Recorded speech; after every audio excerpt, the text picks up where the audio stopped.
একটি বিশেষ ঘোষণা।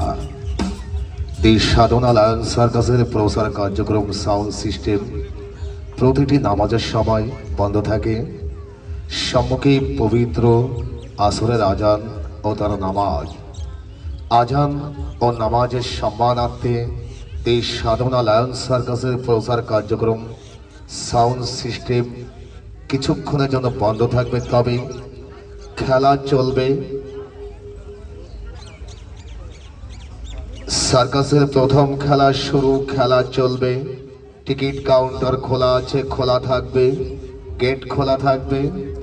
আজান ও নামাজ পর পুনরায় প্রচার কার্যক্রমে ফিরে আসবো। ততক্ষণ আপনারা টিকিট সংগ্রহ করুন, সার্কাস প্যান্ডেলে প্রবেশ করুন, খেলা দেখুন, ভালো থাকবেন এই প্রত্যাশায় কিছুক্ষণের জন্য বিদায় নিচ্ছি। ধন্যবাদ।